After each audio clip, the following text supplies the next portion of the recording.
jẹ́ ká dìde. We thank you once again A dúpẹ́ lọ́wọ́ yín lẹ́ẹ̀kan sí for this wonderful Sunday morning.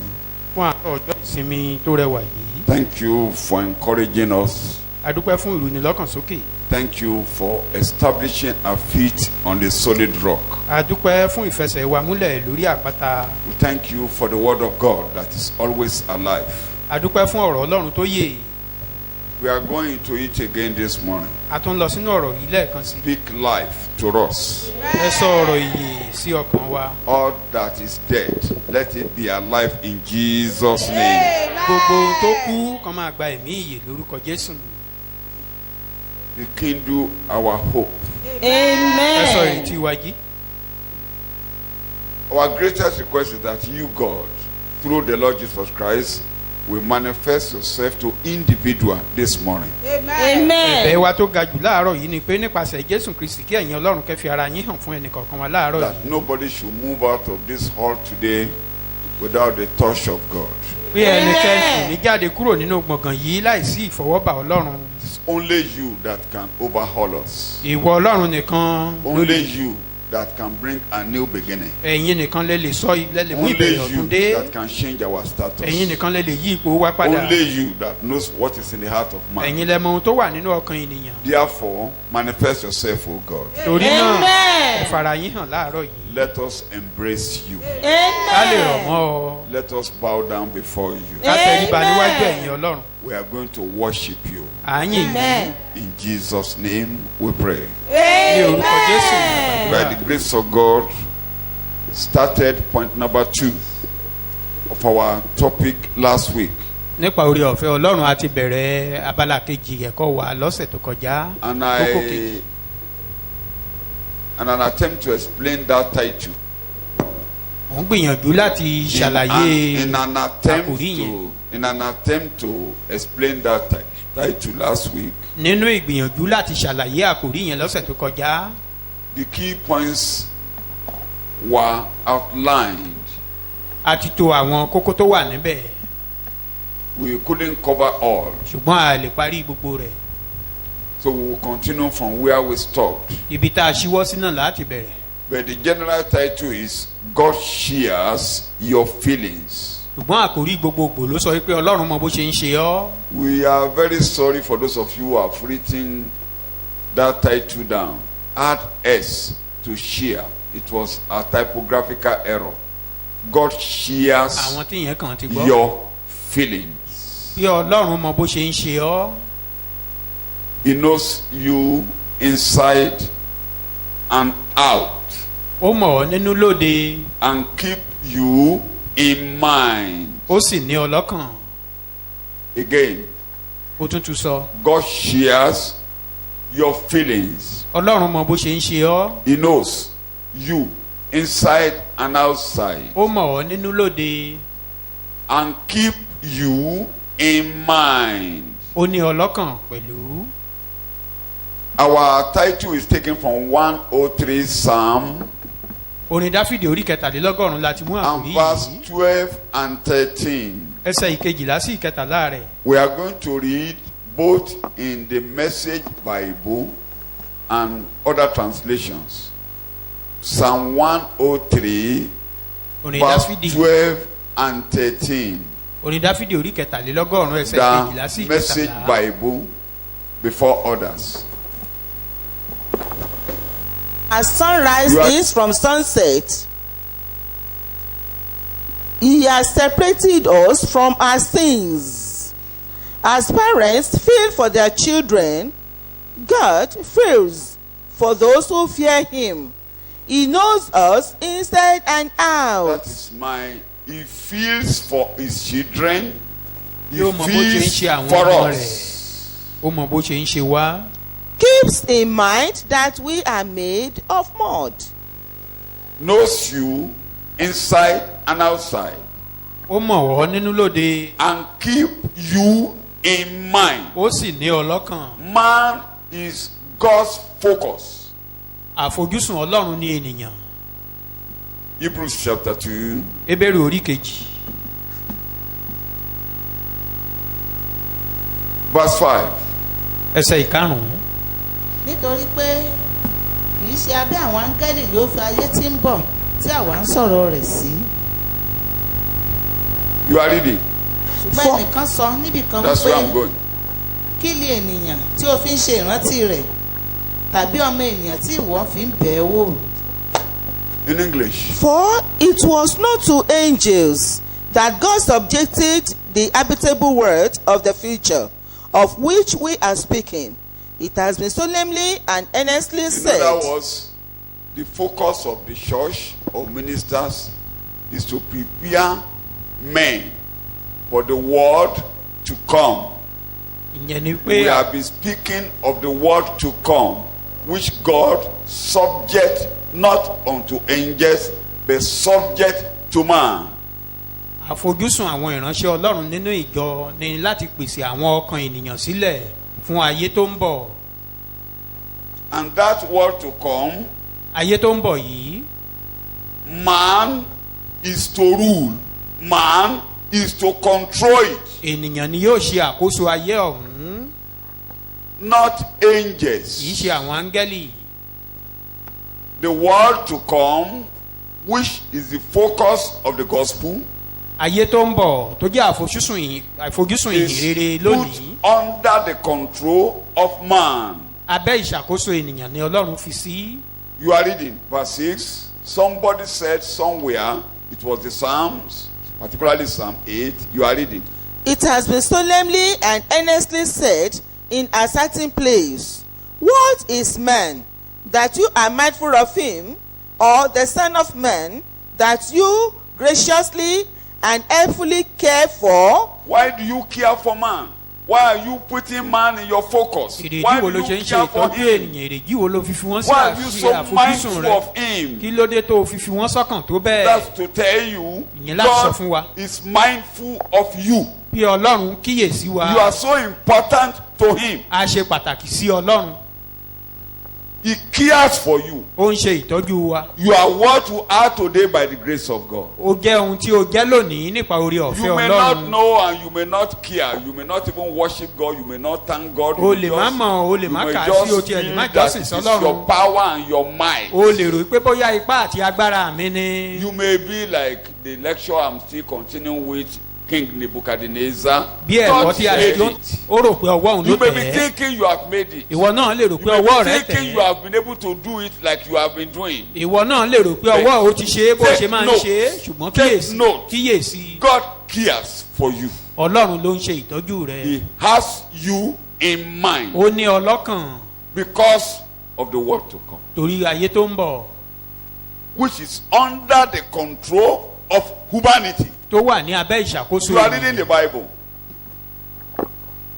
It has been solemnly and earnestly said in a certain place, what is man that you are mindful of him, Yes. or the son of man that you graciously and helpfully care for and visit and look after him? Look at it. You care for, ó ń ṣe you ìtọ́jú rẹ, visit, ó bẹ̀ ẹ́ wò, visit. You are ó ń bẹ̀ visiting wọ́n wò, him. And ó ń look bẹ̀ after ènìyàn, him. You are looking after him. ó sì ń bójútó wọn.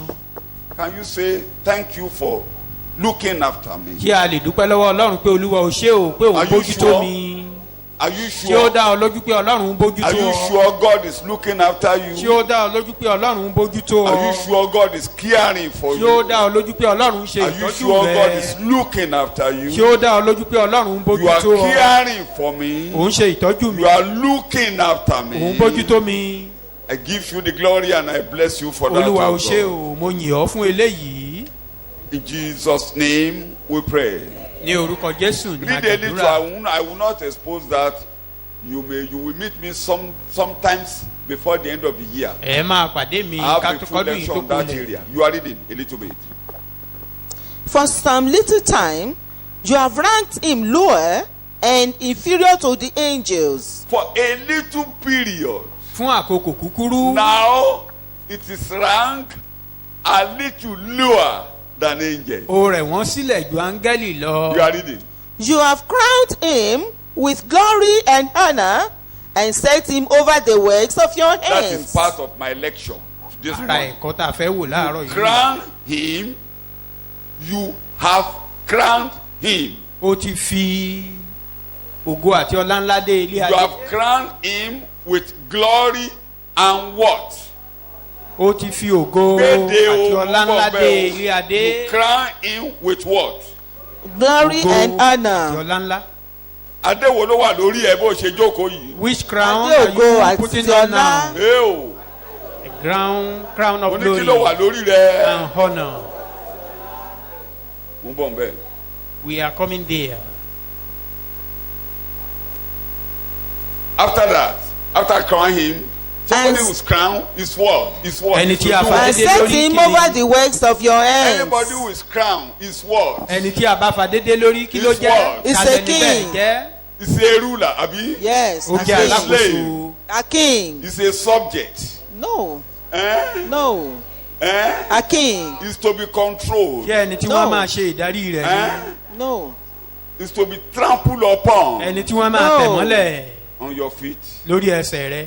You have crowned me with glory and honor. Ó ti fi ọlá ńlá àti ògo dé mi ní No adé. one can rule over me. Ẹnikẹ́ni ò lè ṣàkóso ayé mi No forces mọ́. of darkness can control me. Agbára òkùnkùn kan ò lè I ṣàkóso ayé am mi not mọ́. a slave. Mi kì í ṣe ẹrú. I'm not subject to demons. Mi kì í I ṣe am ẹrú not èṣù. under the control of demons. Mi ò sí lábẹ́ I'm ìṣàkóso not èṣù àwọn under the ẹ̀mí control òkùnkùn of mọ́. principalities and demons. Àwọn agbára nínú ẹ̀mí ò lè darí ayé mi Sickness mọ́. cannot rule me. Evil cannot rule Èṣù ò lè me. ṣàkóso ayé mi Evil mọ́. can no longer rule my Àwọn ẹ̀mí life. òkùnkùn ò lè ṣàkóso ayé mi mọ́. You have crowned me with glory and honor. O ti fi ògo àti ọlá ńlá dé mi ní That's adé. what you did in Christ. Ohun tó o ṣe nínú Jésù fún mi I'm nìyí. not subject to principalities and powers. Àwọn agbára òkùnkùn ò lè ṣẹ́kùn wọn lè jẹ́ I'm gàba not lórí ayé mi subject to mọ́. the rule of demons. Mi kì í ṣe ẹrú lábẹ́ agbára òkùnkùn I'm not mọ́. subject to diseases and sicknesses. Mi kì í ṣe ẹrú lábẹ́ àìsàn Sin, àti you ògbógbò can no mọ́. longer rule over me. Ẹ̀ṣẹ̀ gan ò lè ṣàkóso ayé mi mọ́. Wow. In Jesus' name we pray. Sit down. Let's have our seat. You will close your eyes Àdìjú wa, and bow down. àtẹ̀rí wa bá. You are going to talk as a king. O fẹ́ sọ̀rọ̀ gẹ́gẹ́ bí If ọba. there is anything that is trying to disturb and dominate you, Bóyá àwọn kinní kan wà tó ń And halẹ̀ tó ń ṣe bí create ọba fear for lórí you. ayé rẹ tó wá ń dá ìbẹ̀rù sí ọ lọ́kàn. call the name of Jesus upon it Pe orúkọ Jésù lórí and irú use nǹkan your bẹ́ẹ̀. authority and Kí say, o sì lo àṣẹ you rẹ. can no longer dominate me. O lè máa ṣàkóso Get ayé out. mi mọ́. Ṣe gáfárà. Say that in the name of Jesus. Sọ bẹ́ẹ̀ ní orúkọ You Jésù. can no longer dominate me. O lè ṣàkóso ayé mi mọ́. You can't dominate my spirit. O lè ṣàkóso ẹ̀mí You mi can't mọ́. dominate my O soul. lè ṣàkóso ọkàn mi You mọ́. cannot dominate my O soul. lè ṣàkóso ọkàn mi You mọ́. cannot dominate my children. O lè ṣàkóso àwọn You ọmọ mi cannot mọ́. dominate my family. O lè ṣàkóso ẹbí mi You can't mọ́. dominate my O lè business. ṣàkóso okòwò mi mọ́. You can't rule me. O lè máa ṣàkóso ayé mi. Get out there. Ṣe gáfárà kúrò Loose your níbẹ̀. hand in the Tú name of ọwọ́ Jesus. rẹ ní orúkọ Loose Jésù. your hand in the name of Tú Jesus. ọwọ́ rẹ ní orúkọ Loose your Jésù. hand in the name of Tú Jesus. ọwọ́ rẹ ní orúkọ Jésù. Pray. Ní orúkọ I Jésù. declare, Àdúrà ló man, pàṣẹ. I am born to rule. Say it A bí after mi me. I láti am ṣàkóso. born to rule. A bí mi láti I am born ṣàkóso. to dominate. A bí mi láti I'm ṣàkóso. created to rule. A dá mi So láti whatever darí. your name is called, Orúkọ kórúkọ yóò get máa out yọ. of my Ṣe way. gáfárà kúrò Get lójú out ọ̀nà of mi. my Ṣe life. gáfárà kúrò Get nínú out ayé of my mi. family. Ṣe gáfárà kúrò In nínú the ẹbí mi. name of Ní orúkọ Jesus. Jésù. In the name of Ní Jesus. orúkọ Jésù. Release your hand and move out. Tú ọwọ́ rẹ kó o sì ṣe gáfárà.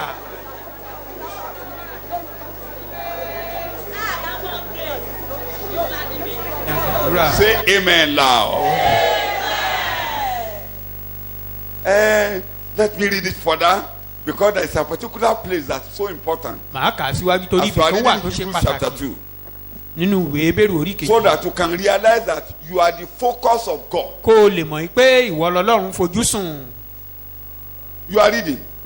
For you have put everything in subjection under his feet. Now, in putting everything in subjection to man, he left nothing outside of man's control. Kò sí kankan. Kò sí kankan Nothing tó máa borí ẹ. Sọ bẹ́ẹ̀. will rule over you. Nínú ètò Ọlọ́run kò sóhun In tó the máa plan borí of ẹ. God, nothing will rule over you.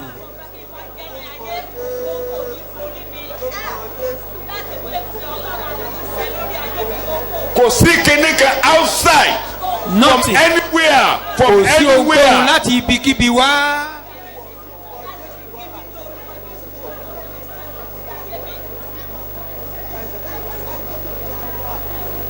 In Jesus' name we pray. Ní orúkọ Jésù ní àgbàdúrà. Because of my lecture this morning, I won't go further. Torí The ẹ̀kọ́ other wa àárọ̀ ìbí aspect, ni máa tẹ̀síwájú nínú later yẹn. I will be explaining the place of Jesus. Màá máa ṣàlàyé ipò Not Jésù this morning. kì í ṣe láàárọ̀ yìí In o. our rulership, in our Nínú domination. ìṣàkóso wa, ipò tí Jésù yàn nínú ìṣàkóso wa. You will be seeing that later. A máa sọ yẹn Not this bóyá tó morning. bá yá ṣùgbọ́n kì í ṣàárọ̀ yìí. Jeremiah Ìwé Jeremáyà chapter 31, orí kọkànlélọ́gbọ̀n verse 9, ẹsẹ̀ ìkẹsàn-án rẹ̀. and possibly 10, and possibly verse 20. Just to Ẹsẹ̀ ìkẹsàn-án ìkẹwàá ẹsẹ̀ clear ogún. my topic. Clearing my topic. Kókò lè my major ṣàlàyé kókó tá à ń gbé yẹ̀wò yìí. wọ́n wà pẹ̀lú ẹkún pẹ̀lú àdúrà lèmi ó sì ṣe amọ̀nà wọn èmi ó mú wọn rin ẹ̀bá odò omi lé ọ̀nà gan-an wọn kì yóò kọsẹ̀ nínú rẹ̀ nítorí èmi jẹ́ baba fún Ísírẹ́lì Éfrémù lé àkọ́bí Má mi. tiẹ̀ ká jìnnà. They will come with weeping. They will pray as I bring them back. I will lead them beside streams of water. Look, the issue of salvation, Ọ̀rọ̀ the ìgbàlà. issue of your life, Ọ̀rọ̀ ayé is rẹ. taking your position. You Ọ̀rọ̀ can be ipò in rẹ. affliction. You can be dominated by certain problems. Àwọn wàhálà kan lè fẹ́ máa ṣe bí And ẹni tí ó that borí problem rẹ̀. could make you to weep into the presence of God. Wàhálà yìí lè tì ọ́ Are you tẹkùntẹkùn listening wá to me? síwájú You Olúwa. are coming with agony. Òun wá You are pẹ̀lú ìrora. coming with weeping. Ó wá síwájú Ọlọ́run You pẹ̀lú are ẹkún. coming with pain. Ó wá You are pẹ̀lú coming ìrora. with agony. Pẹ̀lú- You are coming with pain Ó ń and bọ̀ pẹ̀lú weeping. ìrora pẹ̀lú And at the ẹkún. same time, you are praying. Síbẹ̀ ò ń In the gbàdúrà. little way you are praying. Níwọ̀nba tó o lè gbà And ó God will gbà á. hold your hand. Ọlọ́run á sì di And ọwọ́ put you rẹ̀. the right way. Á sì fi ọ́ sí ọ̀nà He tó will lead you tọ́. on the right way. Á fi ọ́ sí ọ̀nà He will tó lead you tọ́. on the right way. Darí rẹ̀ sí ọ̀nà tó tọ́. Because you are Torí- so precious to him. Iyebíye lọ́wọ́ Ọlọ́run. The firstborn. Àkọ́bí. You are coming to the church of the firstborn. Ẹ̀yin ti wá sí ìjọ àkọ́bí àwọn Ephraim is àkọ́bí. my firstborn. Éfrémù ni àkọ́bí mi. Read it in English. Watch them come. They will come weeping for joy. Are you listening to me?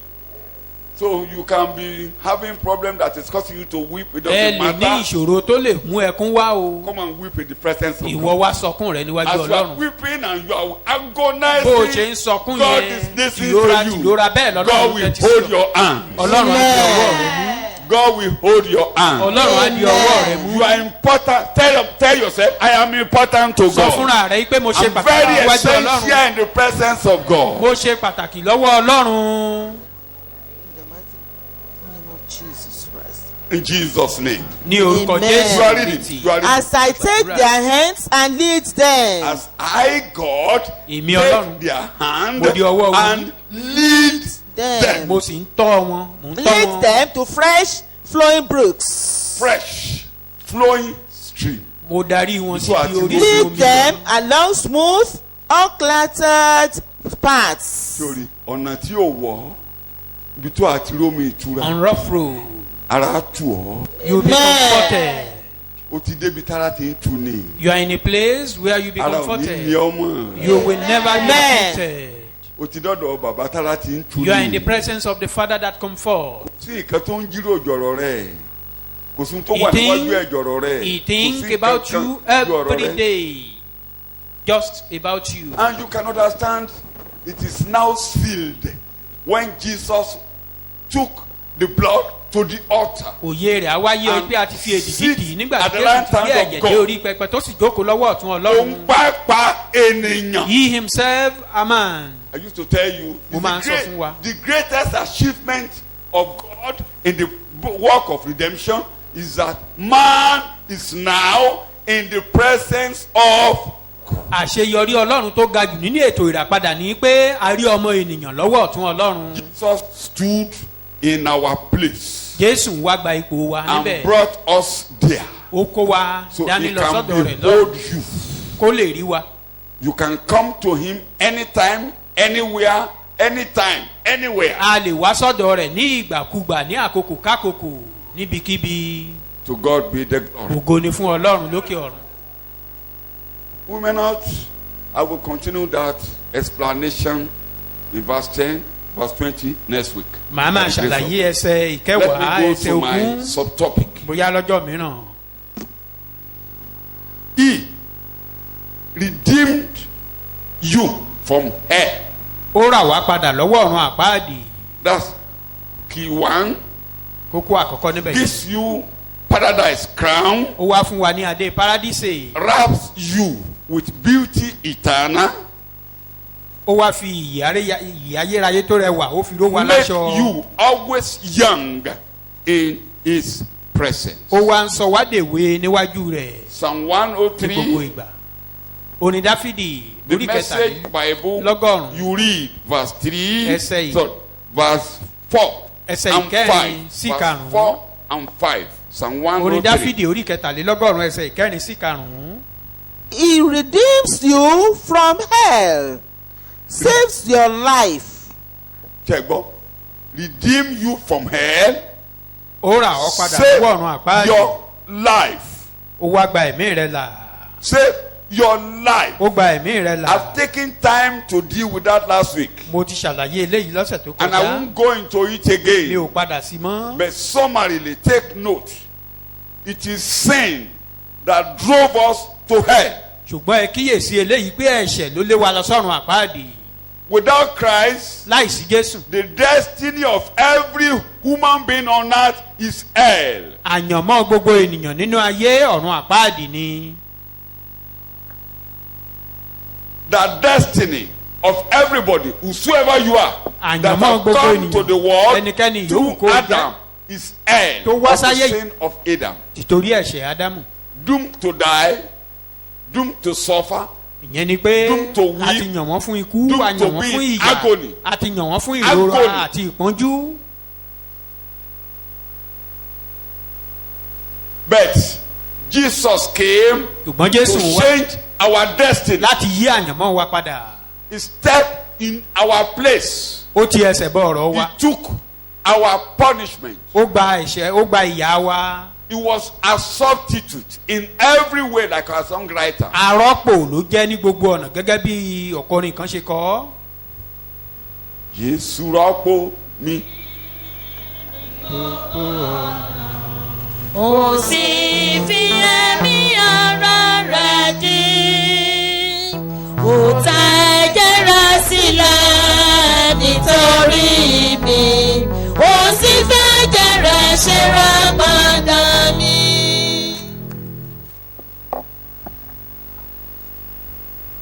All the evils gbogbo ibi that will be your portion tó yẹ kó jẹ́ ìpín wa was completed on Christ. a kò lè rí jésù. And the end was the death of Christ. òpin gbogbo rẹ̀ ní ikú jésù kristi. So because of that, torí eléyìí he came down in the mind of God. The last human being that would go to hell was Jesus Christ. nínú ọkàn ọlọ́run lọ́hùn-ún ẹ̀dá ènìyàn tó kẹ́yìn láti lọ sí ọ̀run àpáàdì òun ni jésù kristi. In the mind of God, nínú ọkàn ọlọ́run nobody should go to that place again. ẹnikẹ́ni ò yẹ kó lọ síbẹ̀ yẹn mọ́. He identified with us. ó darapọ̀ mọ́ wa. God judged him, ọlọ́run dá sent lẹ́jọ́ him there. ó ràn lọ And when he sọ́run. got there, nígbà tó débẹ̀ when he got there, nígbà tó the dọ̀hún whole place was turned upside down. gbogbo bẹ̀ dàrú.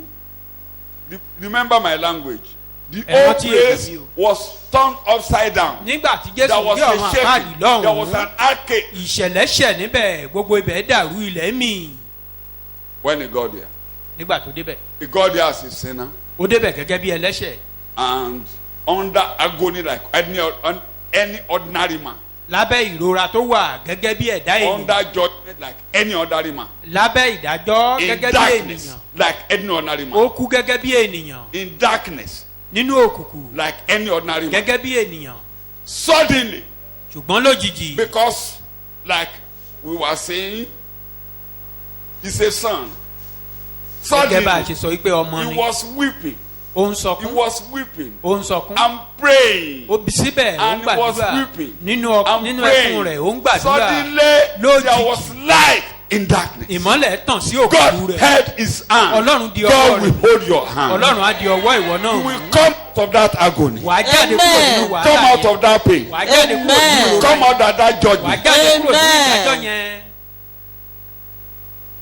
That's why má sunkún lọ lé ènìyàn. Don't weep Má to fẹjọ́ another rẹ lọ man's ènìyàn. house. Don't seek the counsel of Gbogbo ohun anybody. tó ń dùn ọ́ sun ẹkún yẹn mọ́ lọ́rùn. All that is paining you, tell God. Ní gbólóhùn mẹ́ta tó lè Just sọ. in a word or two or Sọ even fọ́lọ́run, three. sọ fún Jésù Talk to olùgbàlà. Jesus. Sọ Tell fún Jésù. Jesus. Sọ fún Tell sọ Jesus. gbogbo rẹ̀ fún. Olóretí Tell it all to Jesus. kò tún sọ̀rẹ́ tàdíyẹ kan bí rẹ̀ sọ fún Jésù nìkan. Tẹ̀rí ẹ̀ bá. Bow down your head. Kí ló ń dùn ọ́ lọ́kàn? What is it that Kí ló ń is, pa ọ́ lẹ́kún bó ṣe wà? what is it that creating fear? Sun ẹkún jẹ making tó o bá you fẹ́ weep? sùn.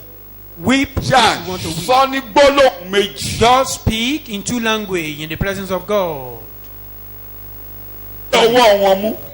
Hold their hands. Ẹ̀ ní parun mọ́.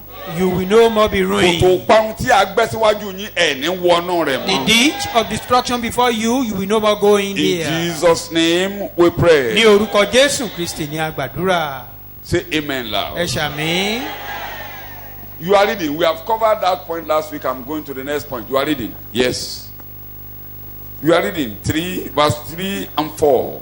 Verse 4 and 5. I'm sorry. Verse 4 and 5. Ẹsẹ̀ He ìkarùn-ún. redeems you from hell, Yes. saves your life. He crowns you with love and mercy, a paradise crown. That love and mercy, Ìfẹ́ love àti àánú and yìí. mercy Ìfẹ́ àti àánú Ọlọ́run becomes yìí. our paradise crown, Ó not wá the crown of hell. Kì í ṣe adé The ọ̀run crown àpáàdì. of hell is the crown of thorns. Adé ọ̀run àpáàdì adé ẹ̀gún ni. Somebody carried it. Ẹnìkan ti rù ú. Meet me sometimes before the end of the year. I will Ẹ explain pàdé it mi. with it. But Kọ́dún yìí tó parí màá àgbẹ̀ ṣàlàyé ló rẹ̀. kọ́kọ́ máa ń jẹ A farmer will first eat from ẹ̀jẹ̀ the díẹ̀ ń bẹ. fruit, but just have a Jẹ́ kí taste. n jẹ́ kẹ́jẹ̀ díẹ̀ ń bẹ. Let me release just some Ayé tó máa taste. bá yín jẹ. Ẹ wo èdè yẹn o. Look at that language. Not hell crown. Kì í ṣe adé ọ̀run àpáàdì. Not crown of thorn. Kì í ṣe adé You ẹ̀gún. know the time Jesus came to take our place, Ìgbà tí Jésù wá láti wá rọ́pò wa, they gave him a crown of thorn. wọ́n fi adé ẹ̀gún dé lórí. According to John chapter 19, Gẹ́gẹ́ bí àkọsílẹ̀ ìwé Jòhánù this orí is the kọkànlélógún. man. Bí ọkùnrin òun This nìyí. is the man. Ọkùnrin náà nìyí. This is the man. Ọkùnrin náà The end nìyí. of thorns. Òpin The ẹ̀gún. end of agony. Òpin ìrora. The end of pain. Òpin The òpin end ìrora. of destruction. Òpin The end of ìparun. judgment. Òpin ìdájọ́. You will no longer wear the crown of thorns in the Ẹ name of nídìí adé Jesus. ẹ̀gún mọ́ ní orúkọ Jésù. God's mercy Àánú Ọlọ́run and love àti ìfẹ́ for rẹ̀ us fún wa. brought the paradise crown. Òun ló mú adé Because paradíṣe wá. God now decided you will no longer be judged. Ọlọ́run ti wá pinnu rẹ̀ pé àsí lábẹ́ ìdájọ́ mọ́. You will no longer be Bí judged. Ọlọ́run ò dá wa lẹ́jọ́ mọ́. You are not called into wrath. A pè wá sí ìbínú. All that is in your name Gbogbo ohun tó wà that nínú makes orúkọ you wa to be destined to hell, tó sọ wá di ọmọ ọ̀run àpáàdì. even though you are destined to be judged. Bó tilẹ̀ jẹ́ pé a ti yàn án You fún won't be judged ìdájọ́ again. ṣùgbọ́n àní dá wa lẹ́jọ́ mọ́. That mercy that come upon you is the crown on your head. Àánú Ọlọ́run tó tọ̀ wá wá yìí òun ni adé orí wa. Kí ni a pè ní adé níbẹ̀ What do yẹn? we call crown here? Ìfẹ́ tó fi hàn sí wa The tí ò law ti sí ẹ̀ṣẹ̀ lórí orúkọ rẹ mọ́. that make it Adé take away ògo sin kí ló orúkọ rẹ̀ ń jẹ́ o? is the crown of glory. Kí ni mo pe orúkọ rẹ̀ o? The crown of glory. So ní ìsàlẹ̀ nínú ọ̀run àpáàdì yẹn There in nígbà tí hell, ìmọ́lẹ̀ tàn sí wa when light shone tí for a us fi ń kọ there, lórin ẹ má kọ that púpọ̀ make us o, to torí sing kí mi lè rìn díẹ̀ a song. ó tán ẹfẹ̀ mi nìkan lẹ̀ ó tán fìtílà mi He lit my life. ó tán fìtílà mi Jésù tán mọ́lẹ̀ Jesus sókùnkùn mi ó shone tán. light into my darkness. ẹ ní wọnú òkùnkùn. You will no more enter into darkness. ẹ ní wọnú òkùnkùn mọ́. You are not entering into darkness anymore. ẹ ní fọwọ́ ta. You will no more be groping. ayé yín ò ní dasán mọ́. Your life will not be in vain. bó ṣe ń tan ìmọ́lẹ̀. As is shown the last. lójijì. Suddenly. in Acts chapter 12 verse Iṣẹ́ apostoli 17 wọ́n ní ìmọ́lẹ̀ tàn ẹsẹ̀ ìkẹta. nínú túbú ẹsẹ̀ ìkejì. There was light ìmọ́lẹ̀ tàn in the nínú prison. Light in prison. sì wò ó áńgẹ́lì olúwa dúró tì í ìmọ́lẹ̀ sì mọ́ nínú túbú. ìmọ́lẹ̀ mọ́. There was light in prison. tó bá wá kà síwájú. Reading gbogbo ohun tó ń dì ọ́ láàárọ̀ all yìí kó máa that já. chain you, let them be broken in the name of Jesus. gbogbo ohun tí ò jẹ́ kó o ṣe ohun tó yẹ kó o ṣe All láyé those things kó that máa are já making it in the name of impossible Jesus. for you, let them be broken. tó bá yẹ kó o nà. If you need to stand right, a ní obìnrin kan but you for are bowing, 13 a years. particular woman bowing down for a number ó of ń lọ years, jọ́sìn kò lè ó ń gbìyànjú kò lè gbórí rẹ̀ going to sókè. the temple daily. ní ọjọ́ kan But one wọlé day, wá. Jesus came in. láàárọ̀ yìí This Jésù ń morning, bẹ láàrin wa. Jesus is in our gbogbo midst. ẹ̀yin tó rí yín tẹ̀ bá. All those who are bowing, spiritually physically nípa ti ara, nípa ti ẹ̀mí, tí ẹ nípa lè ti ohun gbórí sókè. ìní, you are unable to in lift the up your name head. of Jesus. Ní orúkọ you are Jésù. losing. Àtú ọ you sílẹ̀. are losing. Àtú ọ sílẹ̀. you are losing. Àtú ọ sílẹ̀. you are losing. Àtú ọ sílẹ̀. in the name of Ní Jesus. orúkọ Jésù. in the name of Ní Jesus. orúkọ Jésù. you are losing from your infirmity. Àtú ọ sílẹ̀ nínú àìlera rẹ. lórí ẹsẹ̀ rẹ̀. On your feet. gbogbo ohun tó ṣòro ó ṣe fún mi láti All àárọ̀ yóò those ṣe é things that ṣe. are impossible for me Torí a ò henceforth be dè mí possible mọ́lẹ̀ mọ́. because I'm no more a ò shamed. dè mí mọ́lẹ̀ mọ́. I am no more ohun shamed. tó nira àti ṣe yóò All ṣe é those ṣe. things that seems impossible in will the be name possible of in the name of Jesus. in the name Ní of orúkọ Jesus. Jésù. in the name Ní of orúkọ Jesus. Jésù. gbogbo ohun tó nira á All ṣe those things that láti seems àárọ̀ yìí yóò ṣe é ṣe. impossible kó henceforth, bẹ̀rẹ̀ sí í ṣe é ṣe. let them become ìdè possible. mi já. And ìdè mi my já. chains and shackles já. are broken. ọlọ́run olùgbórí ẹni sókè. God that lift that lifted up my up. head has lift me up. olùgbórí ẹni sókè ó ti gbórí mi sókè. up, Ó ti up. gbórí mi sókè. We pray. Ní orúkọ Jésù ní agbàdúrà. Say amen to that. Ẹ ṣàmì. Say amen to that. Àmín. bẹ́ẹ̀ náà gbá díẹ̀ gún dànù. And they removed the turning crown. You are not under curse. sọ bẹ́ẹ̀ sí lábẹ́ mi ò sí lábẹ́ ègún. Tell yourself, Eo. I'm not under ẹgbẹ́ curse. ẹnìkan tó lè gẹ́gbẹ́ mi lórí ni Ọlọ́run. The only ó person ti that gbé can adé ẹ̀gún touch me is kúrò lórí God. mi. And he has removed bẹ́ẹ̀ the ó turning ti cross gbé from adé me. ẹ̀gún kúrò lórí mi. God has removed turning èpè ò ní cross. jà mí lórí ayé mọ́. Cause will never rule over my life.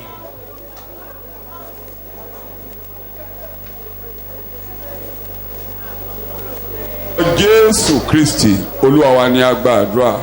In Jesus' name, our Lord, we wà pray. lájú Open your bí eyes. a ṣe ń ṣẹ̀kọ́ As we are preaching, náà là ń wọnú workshop lọ. we are entering into workshop as well ká tẹ́wọ́ gba nǹkan tọ́lọ́run ṣe fún wa lọ́sẹ̀. to receive what God has for us. So you are going to, I'm going to rise you on your feet, except even if you are sick now, you are healed. Mi ò ní sọ pé ká Bí ẹsẹ̀ ò lè dìde dìde, o, bára á ẹ̀ ò dìde tiẹ̀ láàárọ̀ yá o yìí. ti dòmìnira. Ẹsẹ̀ yẹn á dìde If láàárọ̀. you have a Ẹsẹ̀ weak yẹn á nà feet, láàárọ̀ that yìí. feet will be strong this morning in the name of Jesus. Torí Ọlọ́run ti ẹgbẹ́dẹ̀ mi o. Listen to me.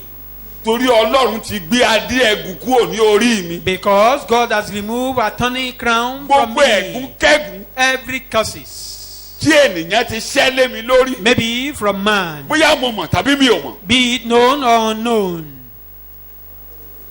Gbédè mi o. Listen to me. Hear me very well. Ǹjẹ́ Ísírẹ́lì mọ̀ pé Bálámù ń ṣèpè nù gbó? Did Israelites knew that Balaam was Yóò mọ cursing àwọn tó them? wọnú gbó lórí ọ̀rọ̀ Do rẹ̀. you know how many people have entered into bushes for your case? Bóyá kan tó bí mi. Maybe ever before I was Bóyá born. inú oyún ni wọ́n ti fi mí rẹ́. Or maybe I was Bóyá caught nígbà while I tí was mo in the dórí womb. ilẹ̀. Or maybe when I Ní touched àwọn the kan ground. gbẹ́bọ lórí ọ̀rọ̀ mi. Maybe some people Máa gbé carry tèmi o. sacrifice upon me. Ṣé o ń gbé Or èdè for tí my mò ń case. lò? Are you listening to me? Mo ní ṣé o ń gbọ́? Are you Ó lè hearing má me? mọ̀. You may not Ó know. lè jẹ́ bàbá mi ló forí gbèpè. My father may be Èyí called. mi ò kàn mọ́. My teeth is no more set ahead. Ó lè jẹ́ agboolé wa ní èpè ń It jà. could be our family. Ó lè jẹ́ ilẹ̀ ibi tí mo kọ́ sílẹ̀ èpè It ń could be jà. upon the land where I Let build my it house. be reversed. Kí gbogbo rẹ̀ máa yí Let padà. it be Kí reversed. gbogbo rẹ̀ máa yí Lórí ẹsẹ̀ rẹ. padà. On your feet. Àti gbé adé ẹ̀gún kúrò ní orí mi. Attorney crown has been Mi removed ò from ní me. dé mọ́. Therefore I will Mi not ò put ní it on. dé adé ẹ̀gún I will mọ́. no more put it Mi ò ní on. dé adé ẹ̀gún mọ́. No more attorney Gbogbo èpè crown. képe. Every curses. Any curses on me. Gbogbo ẹ̀gún kẹ́gún lórí ayé mi. Any curse on my Gbogbo pregnancy. ẹ̀gún lórí oyún inú mi. That the one was cursed on me when I was born. Èyí tán ti gún nígbà tá a bí mi. Even when they were giving me a name, people were cursing. Kódà nígbà tó ń sọ mí lórúkọ bóyá ara àwọn tó ń gẹ̀gún nígbà náà. Any curse Ẹ̀gún kẹ́gún in my family land nínú ẹbí mi. on my parents that have been working contrary Tó ti to ń me, ṣiṣẹ́ lòdì sí ayé that mi. is making things difficult for me. Tó wá ń jẹ́ kí ohun gbogbo tó ṣòro Let ṣe. it be Kí reversed. gbogbo rẹ̀ máa di yíyí Let padà. it be Kó reversed. máa di yíyí padà. Let it be Kó máa reversed. di yíyí padà. In the name of Ní Jesus. orúkọ In the name Jésù. of Jesus. Ní orúkọ In the Jésù. name of Jesus. Ní orúkọ Let Jésù. it be Ẹ reversed. máa yí padà. Let it be Ẹ máa reversed. padà In the sẹ́yìn. name of Jesus. Ní orúkọ In the Jésù. name of Jesus. Ní orúkọ Jésù. Because I have the crown of paradise. Torí adé paradíṣe ti wà I lórí mi have the wọ̀nyí. crown of honor and glory. Adé ògo ó ti wà lórí mi àti adé ọlá.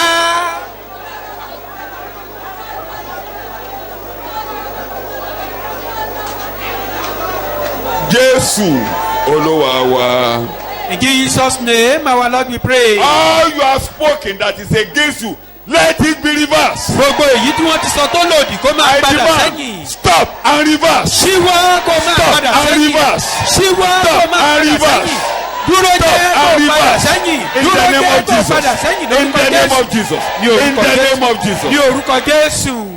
In Jesus' name I pray. Ní orúkọ Jésù ni mo gbàdúrà. From this morning begin to prosper. Látàárọ̀ yìí lọ kó o máa là All lùyọ́. things is well with you. Kí ó máa dára fún ọ All ní is gbogbo well ìdáwọ́lé with you rẹ. in the name of Kó máa dára Jesus. fún ọ In ní the gbogbo name of ìdáwọ́lé Jesus. rẹ ní orúkọ Jésù. In Jesus' name we Ní pray. orúkọ Jésù ni gbàdúrà. Rí wa. Kí ló wà lórí ẹ báyìí o?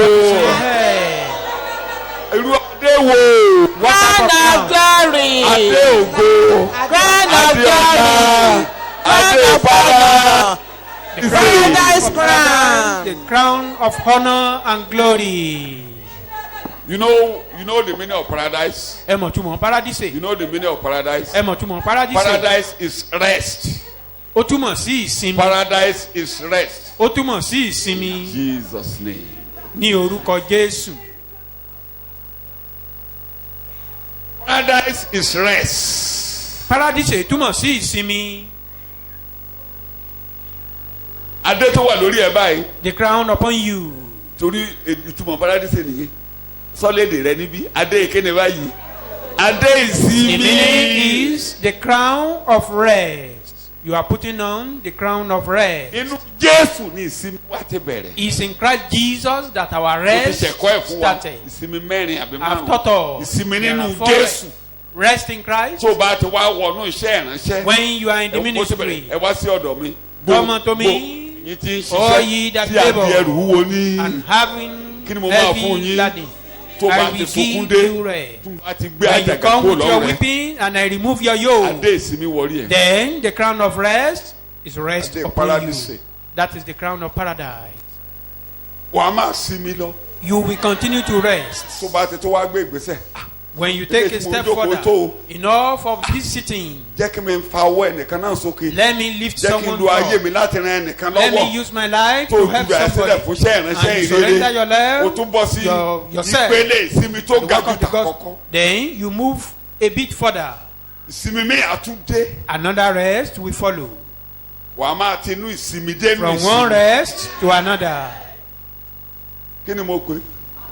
From one rest to Inú another. ìsinmi yẹn lọ, a máa fi rìnrìn àjò lọ. In that, you continue in your journey. Tó bá wá yá pé At ọmọdé yìí ó yẹ kí n ká èso ẹ̀. maybe Tó bá at wá long ká èso ẹ̀. run, about to go. Tó o papòdà níbí. You You are adé ti wà transited lórí ẹ̀yẹn ló ń gbé lọ The síbi ìsinmi crown ní that is upon paradíṣe you ní here is what you are ibi tá à ń pè taking ní to ọ̀run. paradise over there. Mo kẹta paradíṣe wàá máa sinmi níbẹ̀. You will be resting there. Mo ní wàá máa ṣe níbẹ̀. You'll be resting there. Mo ní wàá máa ṣe níbẹ̀. Resting ìgbà yonder. tí ìpè bá wá dún When the trumpet sound tí a bá kó gbogbo àwọn àyànfẹ́ jọ and all the saints wàá tó were bọ́ sí gathered pélé ìsinmi Then nínú another ìjọba step for ẹgbẹ̀rún ọdún. in the millennium reign. Ṣé o ti gbọ́? Ṣé o ti gbọ́? Nígbà tí yẹn ọgbẹ̀rún ọdún bá wá kọjá At the end of the millennium torí reign, adé ló wà lórí ẹ̀. because you have crown Àwọn on your head, aládé ìsinmi yẹn. those who Wọ́n have the alákòóso crown of red, ẹ wàá máa bá Jésù They are the jọba controller. ní ẹgbẹ̀rún they rule ní ayé Christ tí in the pọ̀ tí àwa ń millennium reign. sọ. The word Ayé to yìí come nìyẹn. that we are talking À ń about. padà bọ̀ ń bí láti wá ṣe yẹn. We are coming back here. Ìgbà tí to yẹn bá do wá that. parí. After that one, Adé orí ẹ yẹn. that crown Àwa gbé upon wọnú you, ìsinmi take ayérayé. it to life eternal. So adé ti dórí ẹ báyìí. Mean eternal Kò life. sí dàrúdàpọ̀ mọ́. So No no more confusion. confusion. Ìdàrúdàpọ̀ ò sí mọ́. Òun obìnrin mo máa ń bá ti kábé mo ti kábéèlì débẹ̀ nọ́ọ̀sẹ̀ yìí. I read Bible to that portion this week. Kábéèlì débẹ̀ nọ́ọ̀sẹ̀. Obìnrin tó gba ọmọ rẹ̀. That woman Lọ́wọ́ that Elijah. received Obìnrin Child from- ọlọ́lá kan. Elijah, one Ṣé ń rich gbọ́ woman, ọlọ́lá kan a rich woman tó wọnú iṣẹ́ ìránṣẹ́. that enter Tó into the tọ́jú ministry, òjíṣẹ́ Ọlọ́run. taking care of the man of Bóun God. ṣiṣẹ́ ìránṣẹ́ omi ipò lè ní wàhálà. That you are doing some ministerial job does not mean you won't have Obìnrin yẹn challenges. ní jẹ́ ká kọ́lé fún Èlíjà. The woman said, "Let's build Elisha. a house for Elisha," Wọ́n kọ́lé fún. and they built a house for him, Àlíṣà ń sùn bẹ́ẹ̀ ń jí. sleeping and Mo resting ti sọ there. fún ọ, o ò lè ṣe I've kinní told kan. you, you Kọ́lọ́run cannot do gbàgbé. something for God and God forget it. Tó o bá ń gbé nǹkan ṣe Ọlọ́run ò lè gbàgbé. You are doing something for God, God can never A máa forget move. you. It moves men of God into action on your behalf. A máa mú kí àwọn ìránṣẹ́ Ọlọ́run kan gbé ìgbésẹ̀ Move lórí ọ̀rọ̀ them. rẹ. Sometimes you do it in secret that they don't know, and the Holy Ghost will tell them. O lè ṣe ní ìkọ̀kọ̀ kan máa Somebody has mọ̀ o, done ẹ̀mí something mímá for kọ̀ me. sọ fún wọn And what do I do for him? I want to bless him. pé mo fẹ́ And he will bùkún ẹni reveal yìí. your problem. And A wá that fi day, ìṣòro tó o ní hàn that ìránṣẹ́ day, Ọlọ́run. the key will come from heaven. Kọ́kọ́rọ́ á sì dé And the Lord látọ̀run sí ìránṣẹ́ Ọlọ́run. Gbogbo ìṣòro á bá Elisha kọjá said, what lọ. do we do for this woman? Kí lè ká ṣe fún obìnrin yìí? Let us. He was gambling. Can we talk about him to Wọ́n the kàn ń king? wò ó àbí ká ṣe léyìí fún àbí ká ṣe tọ̀hún fún. Quickly, somebody said, Ẹnìkan wá this kíyèsí woman obìnrin had yìí. no child, Ó lóun kíyèsí pé obìnrin yìí ò bímọ. and the husband is aged. Ọkọ rẹ̀ sì ti dàgbà. You know that meaning? Ẹ mọ̀ túmọ̀ ohun tá à ń sọ. Number ti ní ọkọ ti di arúgbó. When we say man is old, A ò ní túmọ̀ rẹ̀. Ṣé o ti yé yín? we don't need to be interpreting Ó that. dobìnrin. It become impotent. Tó bá ń gbanú ẹ̀ kọjá láàárọ̀ yìí. If you are passing through such condition this morning, Ó sọjí. you'll be revived. Mo lò ó sọ. You will be revived.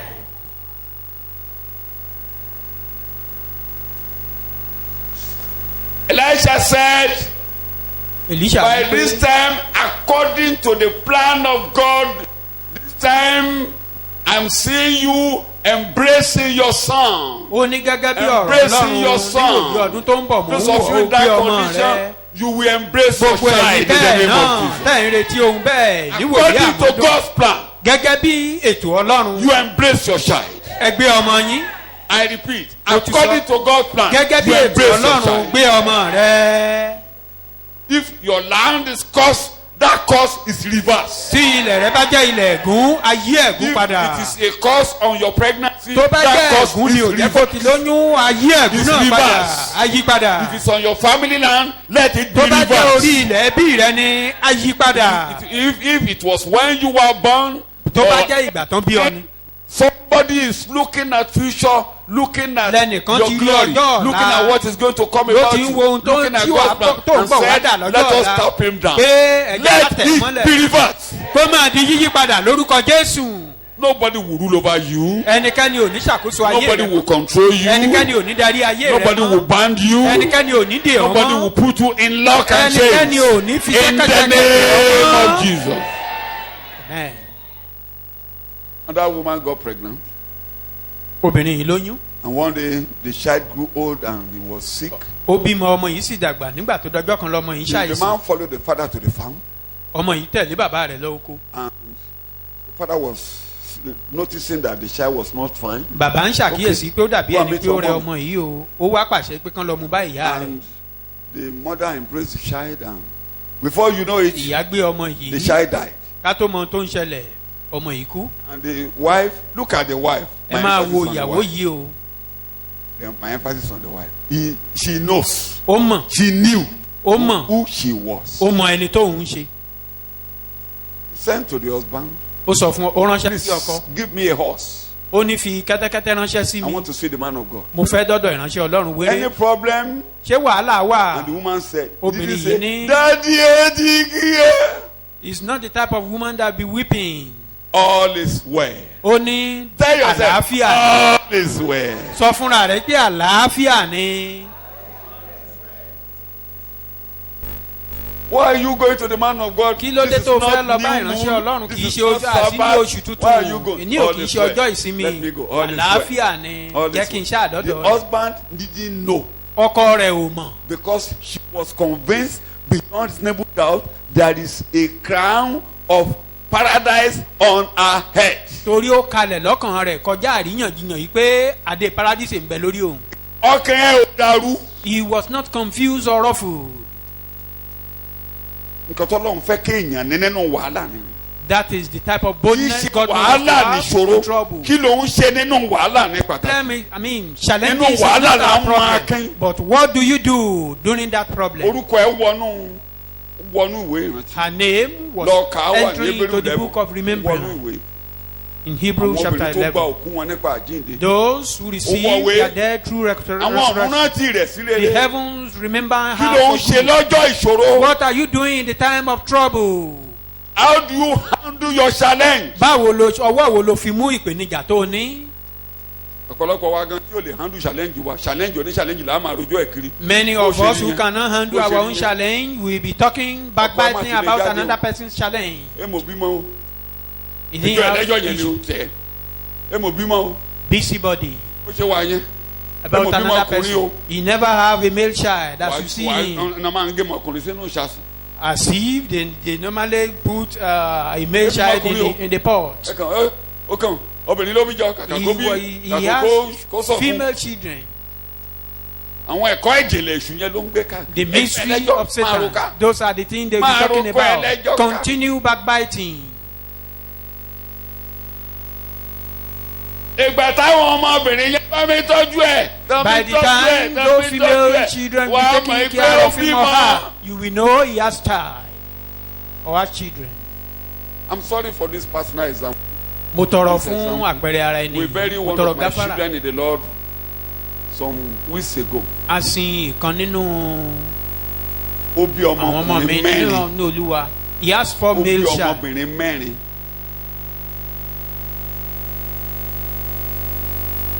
Ní ọjọ́ ìṣòro, a rí ẹyọ kan nínú àwọn ọmọkùnrin. In the days of trouble, none of these 4 male children appear. Ọkùnrin ni o, ọkùnrin la fẹ́ kú sí o. We want to Máa have rojọ́ female ẹ̀ka, child. wọn ò rí Continue. ìkan ṣoṣo. None of them come. Mo ń Okay. bá kan sọ̀rọ̀ I fún àwọn was ọmọbìnrin yẹn. talking to one of the female Ó bú child sẹ́kún ó ní dádì. She was Ó lóun weeping. ráwọn ẹ̀gbọ́n òun. that she couldn't find his Ó her lọ́kọ̀ òun brother. ló gbé ìyá òun. He said her Ó ló husband gbé pọ̀n. took her mother.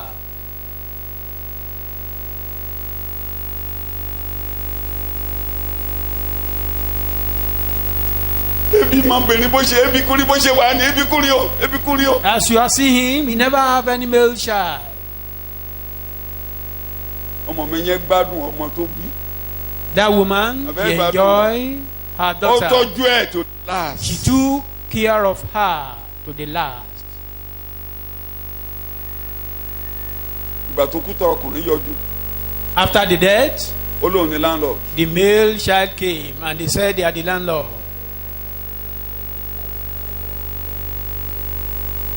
Ó lóun ní landlord. He is the heir. Yẹ̀yẹ́.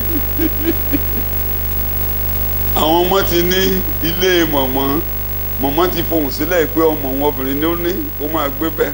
The Who knows woman the has landlord? said that the Wọ́n house bẹ́ she sí, built, wọ́n gba the female ládùúgbò ó child, ní ẹ lọ ọkọ̀ bá wá ó ní mi ní Dáúdù. he turned everything violent, and they called the elders. He said they should go and call king, that he is the landlord. Kí ló ṣe yín gan? Ìgò bí àwọ̀ ẹ̀gbẹ́ lọ́fọ̀gbẹ́ lọ́fẹ̀. Some people tried to advise him. Yeah. He break bottle on his head. Ọmọ ibi tí mò ń lọ ọmọbìnrin ní oníkọ́lọ́pàá gbé. Bọ̀dágọ̀ Where I'm ọlọ́pàá. going, he was arrested by those female Ọlọ́pàá ní child. ó kàn ń sọ pé obìnrin làwọn ọmọdé yìí o. Ó ní ẹ̀wọ̀n ló ń lọ yìí o. And the policeman told Àwọn him, ọmọbìnrin máa rẹ́ ẹlẹ́wọ̀n you o. are saying Ó this ń lọ ẹ̀wọ̀n happening. báyìí ọ̀nà ẹ̀wọ̀n ló wà yìí You will o. be in prison soon if care is not taken. Àwọn ọmọbìnrin yẹn ló tún bẹ̀bẹ̀ tán tó san béèlì ẹ̀ tán. They were the one that apologized or that begged, and he was bailed. Ó fọwọ́ ara ẹ̀ kọ̀wé pé òun ní put down- wọlé yẹn. He has a written document that he will never step into that house again.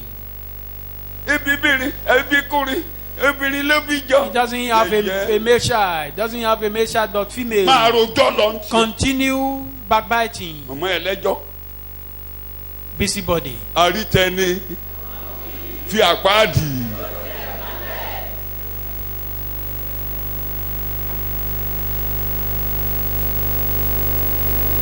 This woman ó mara ẹ̀. This woman could Ó tún recognize who lọ́dọ̀ she man of God ó bọ̀ was. lọ́dọ̀ man of God.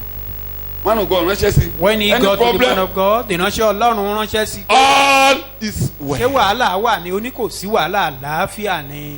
Ya ya ya ya ya ya ya ya ya ya ya ya ya ya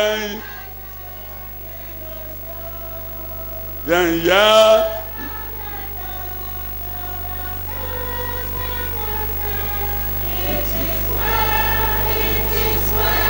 With my soul. It is well with my soul, with my soul. It is well, it is well with my soul. I watched the documentary of the man that wrote that song. Ẹni tó kọ orin tí wọ́n ń kọ yìí mo wo bóyá bí àkọsílẹ̀ rẹ̀. It was to, the woman was to move to where the husband was, and it was the day of going through the ship not by aircraft. Obìnrin yìí fẹ́ lọ bá ọkọ rẹ̀ níbi tó wà ó sì jẹ́ ìgbà And tó they ń were wọkọ̀ in the ojú ship, omi and there was a kì í mighty ṣe storm, ìjì ńlá wá dé lójú omi. and 4 of the children got drowned. Àwọn ọmọ mẹ́rẹ̀ẹ̀rin tó ń kó lọ And wọ́n rì the sínú woman omi. wrote a telegram to the husband and said, "Safe alone." Obìnrin yìí wá fi ìwé kan ṣọwọ́ sí ọkọ rẹ̀ wípé òun nìkan lòún rù ú là o. That was how it came, Ibi tó rìn yẹn ti jáde gan-an ni. and the journey began again. Ìrìn àjò náà tún bẹ̀rẹ̀ And they gave lọ́tún. out other children. Wọ́n tún ṣẹ̀ṣẹ̀ wá bí àwọn ọmọ Pé ò ní mìíràn. wàhálà ló dáa fún ẹ. That you have challenges, it will be well with you. So this man said, "All is well." Obìnrin yìí ní àlàáfíà ni. Until he got to prophet Elisha. Àfìgbà tó dọ́dọ̀ wòlíì. Elisha sent somebody, "You, I'm not Wòlíì leaving rán ọmọ ọ̀dọ́ rẹ̀ ó lóun ò ní fi Did ọ I sílẹ̀. beg for children? I didn't beg. I knew my husband was. Ó ní mi ò bẹ̀bẹ̀ fọ́mọ o, mo mọ̀ pé ó ti I said, ọkọ "I'm mi ó okay." ti tán fún. You said, "Child, come." Ìwọ ló ní o lọ́mọ I tó will fẹ́ fún mi. leave you here. I'm not going to Mi anywhere. ò ní kúrò níbí. Takutọ Ọlọ́run nìyẹn. Àdúrà kí ni mo pè é? The prayer of Kí surrendering àwọn everything alákan to lára wa ò lè God. ṣe nìyẹn ò lè takú ti bàbá. That is what some Ó of us takú. cannot do. Títí ọmọ yẹn fi dìde. We remain with God till the child regain Wọn kìíní kan wà ọkàn rẹ̀ life. balẹ̀. But one thing is, she is quite sure All or is settled well. pé gbogbo rẹ̀ In the dára. midst of tumors. Nínú All wàhálà is well. pé ó dára. Adéwo ló wà lórí ẹ̀ mo ṣe ń sọ̀rọ̀ What yìí. crown are you putting on?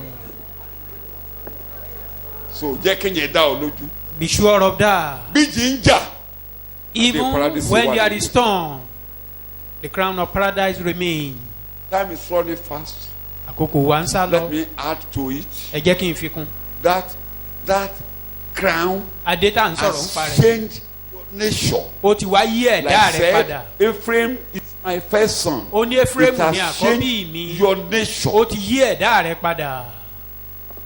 You now have a divine nature. ẹ̀dá ọlọ́run wa ń gbénú rẹ. And with that crown, you can ẹni tó dádé tí ó máa rin òhò. With that crown Tí o on ní your òun head, are you dádé. naked? Have you ever seen a naked man with crown? Ó ní òhò dẹ̀ ni wá nínú Ádámù. And we are naked in Adam. Inú ìhòhò yẹn ni a kan Jésù máa It was in gbélébùú. that Inú nakedness that ìhòhò Jesus was lásìkò rẹ̀. crucified. He was Bó buried ṣe ń díbọ̀, in that naked. àgbé adé ògodé As he lórí was àgbé adé resurrecting, ẹ̀kú orí ẹ̀ kúrò. The Dandan crown, wọ̀ mí the láṣọ crown òdodo trembled, and the sọ́sọ́kè. crown of glory was put upon him. Dá ìgbàlà gẹ́gẹ́ bí ọkọ ìyàwó ti sí ara rẹ̀ lọ́ṣọ̀ọ́ àti bíyàwó ti ṣe ara rẹ̀ lọ́ṣọ̀ọ́. Ọkọ mi yóò yọ̀ gidigidi nínú Ọlọ́run mi. Psalm 90 Orin Dáfídì verse 16. Wrap orí you, àádọ́rùn-ún wrap ẹsẹ̀ you, ìkẹrìndínlógún. wrap you with internal beauty. Ó fi ẹwà ayérayé ó fi ró wa láṣọ. Wrap you with internal beauty. Ẹwà ayérayé ló fi ró wa Psalm láṣọ. 90 verse 16 and Orin verse Dáfídì 17. orí àádọ́rùn-ún ẹsẹ̀ ìkẹrìndínlógún rẹ̀. jẹ́ kí iṣẹ́ rẹ kí ó hàn sí àwọn ọmọ ọ̀dọ̀ rẹ àti ògo rẹ sí àwọn ọmọ wọn. Go to New Living Translation. I'm sorry. New Living Translation will give what I like. jẹ́ kí ẹwà olúwa ọlọ́run wa kí ó wà lára wa Akari. kí ìwọ kí ó sì fi ìdí Ó ti iṣẹ́ tó ọkọ. òbí mo fẹ́ lò nìyẹn. Ẹwà Ọlọ́run. The beauty Paradise beauty. Wrap you. la fi wé wa la fi wọ̀ wá ní aṣọ.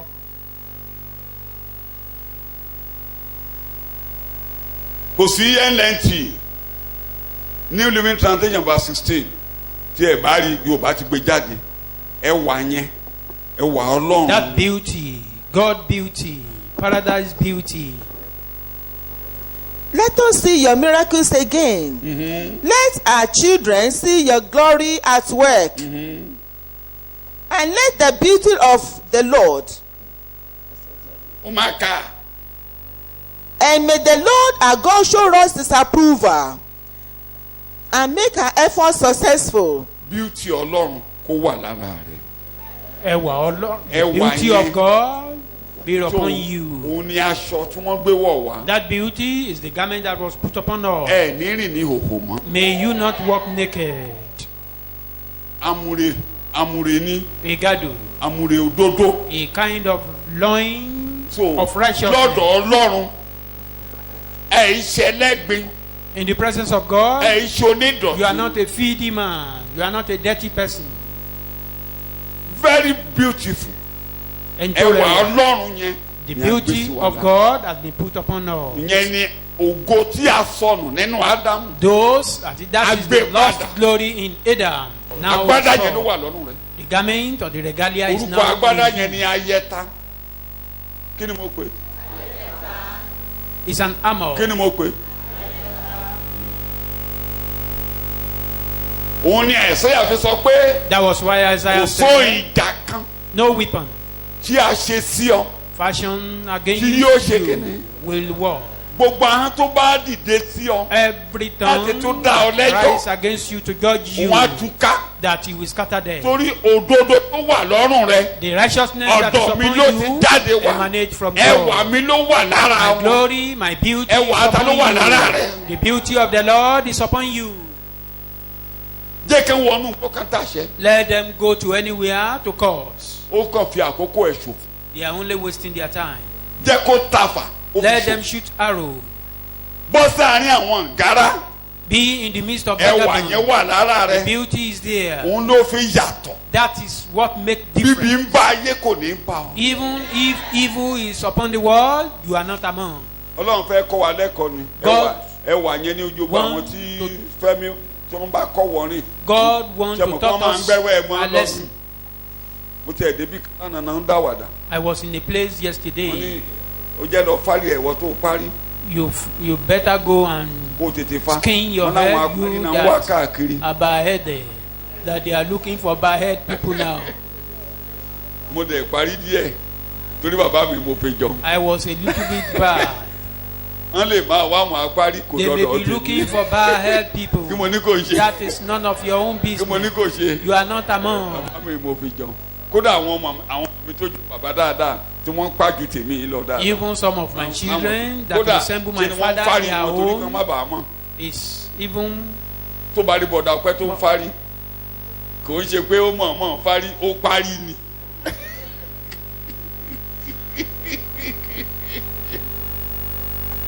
kọ́ máa wá parí ká. for them to be looking Okay. for a bald people. kí mo ní kò ṣe. You are not among. kọ́ máa wá èèyàn kó ká. Let kò them be looking kẹ́. for lighting bó o competition já people. buké It's none wọ́n of wá your. buké ká. Even kò if you are kẹ́. hunchback, bó o you já are not àfin among. kan ní àfin náà tó fi Even wá o if you kò are kẹ́. no, that is none of your own portion. mo yàtọ̀. Tell yourself, I'm mo different. dá yàtọ̀. I'm peculiar. mo dá I'm yàtọ̀. peculiar. fẹnu ẹ sọ ẹwà ta ló wà lára rẹ. The beauty of the Lord ẹwà is ta ló on wà me. lára rẹ. The beauty of the Lord is on me.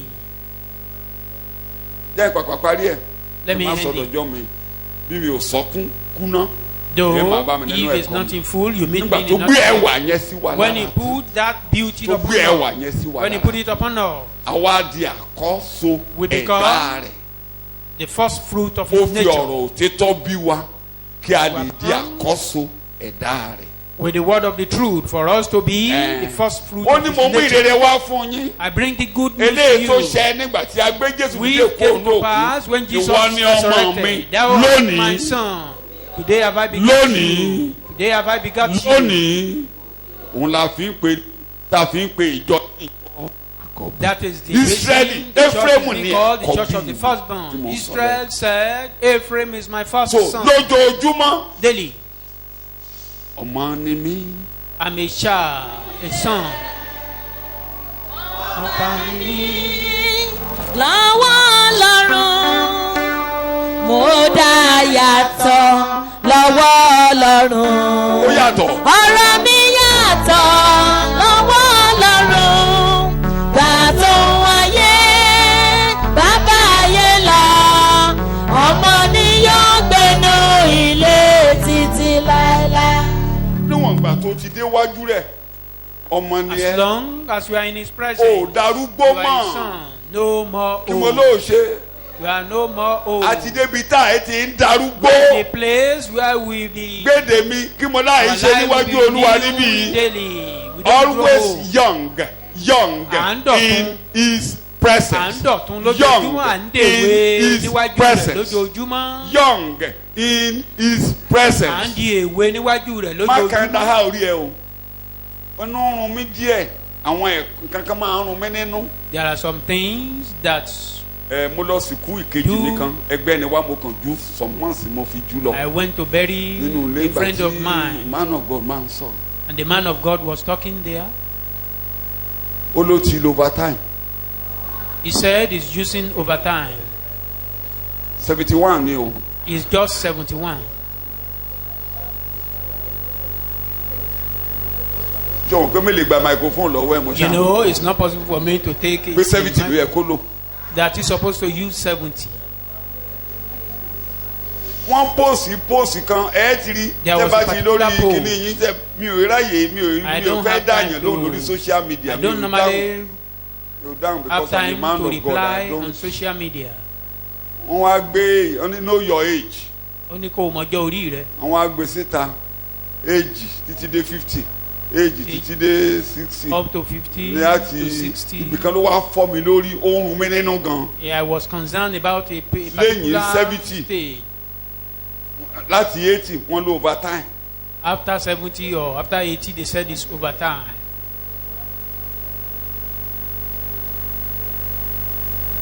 Psalm 90 ló kó bá gbogbo wọn o Psalm 90 implicated all of them, all of them. gbogbo orílẹ̀-èdè àti medical science All àti nations. everybody And Psalm even 90 ló science. kó bá wọn o Psalm everybody 90 implicated them.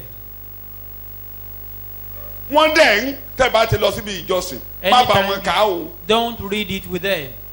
wọ́n ń bá wọn kà á kó ní kálukú máa sọ pé That àádọ́rùn ọdún ló everyone fún wa saying o you are fún mi ní giving 70 favor. sọ bẹ́ẹ̀ fúnra rẹ̀ Tell yourself, mi ò ṣe Israeli I'm not èpè Israelite. ò mọ́ mi I'm not called. o bínú sí mi You are not. o bá mi jà You are not o fighting bá me. mi jà You are not o fighting bá me. mi jà You are not o fighting bínú me. sí mi. You are not angry with me.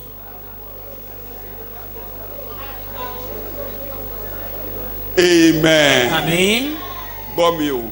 Listen to me. ìyẹn ò túmọ̀ sí pé ẹni tí ọjọ́ ẹ̀ ò tó 70 olúwa lè mú ẹ̀ lọ. God yọ̀ǹgì ni can crop ó anyone tún padà. at any age. orin kan àwọn akọni ti kọ́ ti pẹ́ ibi tá a ti darúgbó. Where God can take anybody to any. I think it's on the mount, where on the we hill, don't grow on old. the mount, on the hilltop. Títí a kì í darúgbó mọ́.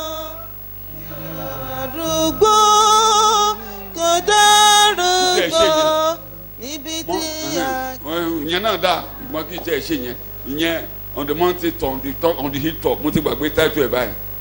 igbó ń bẹ̀ so. Where you don't grow old. tó bá bí èwe ní gbogbo wa. Just like you.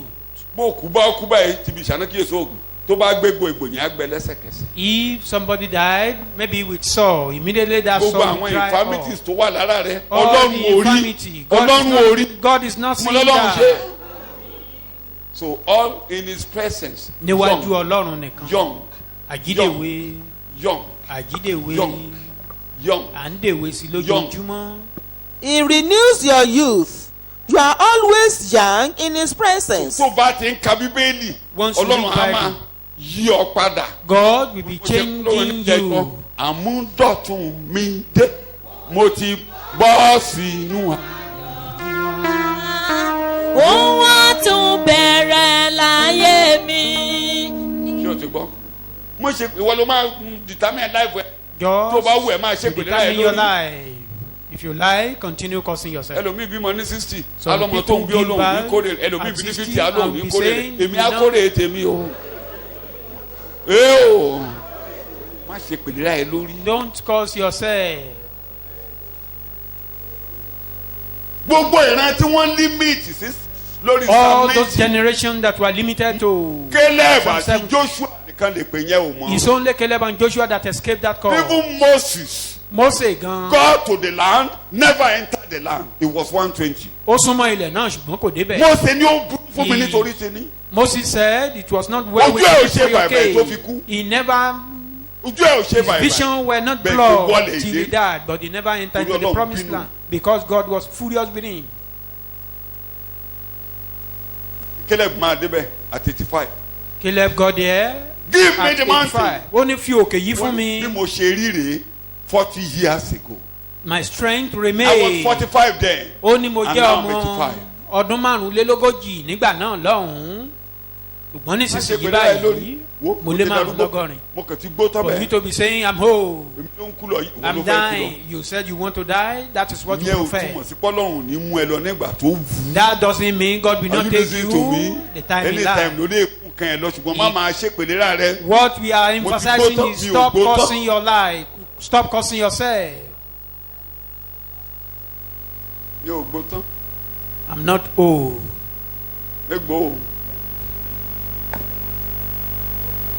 mo máa sọ fún ìyàwó mi you know you see the young boy. I do tell my wife, can you see the young boy? the young boy that you saw that day very fine boy. The I young know boy fine you saw that day? Ọlọ́run wò mí mo ló òun díjú rìn ni. She will reply, I didn't see you. It means you are closing your eyes while moving or walking. ó mọ̀ pé mo fine. You know I'm very handsome. ọmọ mi kan ló bá mi sọ̀rọ̀ ọkọ One ẹ̀ of ò my ṣe sons gbàgbọ́ ọkọ ẹ̀ was ti ṣe discussing with mọ̀nàmọ́ná me. ó dẹ̀ ó Her ṣàárín bó husband ṣe rí ó ní oríṣiríṣi tó It's gbé. not in faith. ó wá ní òun tiẹ̀ mọ nǹkan tán rí lára ẹ̀ gan-an. The woman was saying, I don't even know what ó ní nǹkan attracted tó me rí to you. níjọ́sí I said, what tí you àwọn saw olùkùn there, yẹn rí lára ẹ̀. those are what those people are seeing in him now. young man ọlọ́run ló ṣe bẹ́ẹ̀ God made it, God do it that way. kó bá ti lé ògbó wà máa gbó If you said you are growing old, you'll be growing mo old. ló wà máa ṣe You are old. ṣùgbọ́n níwájú ọlọ́run But in the presence of God, wà á máa tuntun sí you will be, your lójoojúmọ́. life will be renewing daily. iṣẹ́ tí Jésù ṣe fún wa That is the work of Christ for all. tí ẹ fi gbanú ayé kọjá. They will pass through this world. àkókò mi ti lọ My time is fast spent. ẹ̀kọ́ yẹn mẹ́ra yìí fọmọ́lẹ̀ I ṣùgbọ́n ibi was tó dé dúró unable mọ̀ pé to enter into the ìlú means. tí àìdarúgbó là ń lọ. But no, we are going to the city where we don't grow old. oníbo là ń lọ. ee o city where we don't grow old. so tó bá fẹ́ lọ sílùú àwọn arúgbó If you are ìlú àwọn going arúgbó wà to lọ́run àpáàdì the city of aged people, Àwọn arúgbó ló is wà in ńbẹ̀. hell. àwọn arúgbó kẹ̀jẹ̀kẹ̀jẹ̀ Occupy the aged olówó àbẹ̀ one, yẹn ibi tán ti ń kégbe hey where they ìlú arúgbó nìyẹn shout, cry ṣùgbọ́n ní always. paradíṣe But in paradise, tó bá lọ sínú ìwé Job in the book of mi ò Job, ní ka time ti lọ I should stop olúwa ò ṣe Lord, we olúwa ò thank ṣe you. lánàá ẹ̀ kó o dúpẹ́ lọ́wọ́ Open Ọlọ́run your mouth and thank God pé o ní mi lọ́kàn ò bàbá that you have me in mind. o ní mi lọ́kàn ò You bàbá have me in mind, wọ́n ló O gbà God. mí o You are the one who saved wọ́n ló me. gbà mí o You saved me. wọ́n ló rà mí padà You o. redeemed me.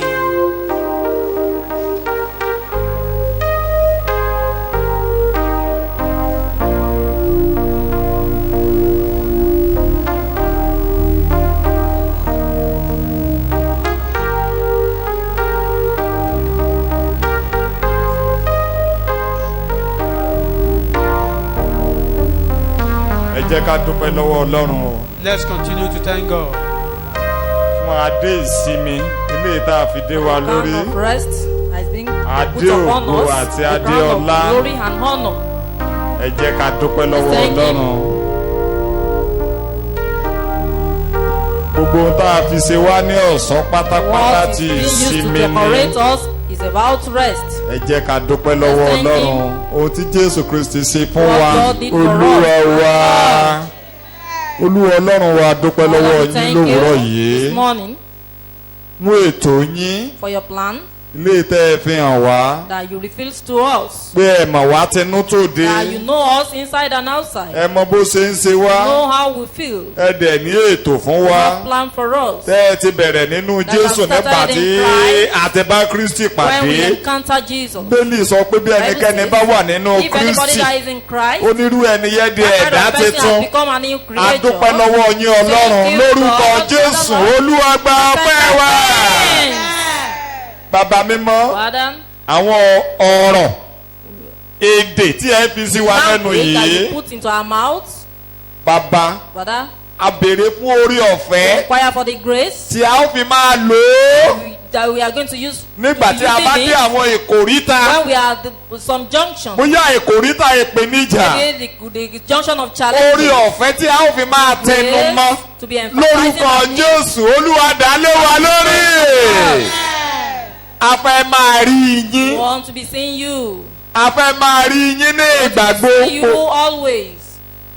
yálà nínú ìrọ̀rùn It's either in tàbí a wà ní convenience ìpèníjà or at the time of a challenge. fẹ́ máa rí We want yín to see you. a fẹ́ máa sọ nǹkan tẹ́ ẹ sọ Saying what you ìyẹn ni said. pé ká máa bá yín sọ ọ̀rọ̀ yín Talking to you. lórúkọ Jésù Olúwa ràn wá lọ́wọ́ o Us. lórúkọ Jésù Olúwa ràn wá lọ́wọ́ o ògo ni forúkọ Glory yín be to Ọlọ́run God. ògo ni fún orúkọ Glory be yín to Ọlọ́run God. Jésù Kristi Christ. Olúwa wa God. amen. Jésù Kristi ìfẹ́ ti Ọlọ́run ìgbàgbọ́ tí ẹ̀mí ní sọ́wọ́ ó máa bá ẹnì kọ̀ọ̀kan wọ́n rẹ̀ ọ́ láti yẹ àwọn ìgbà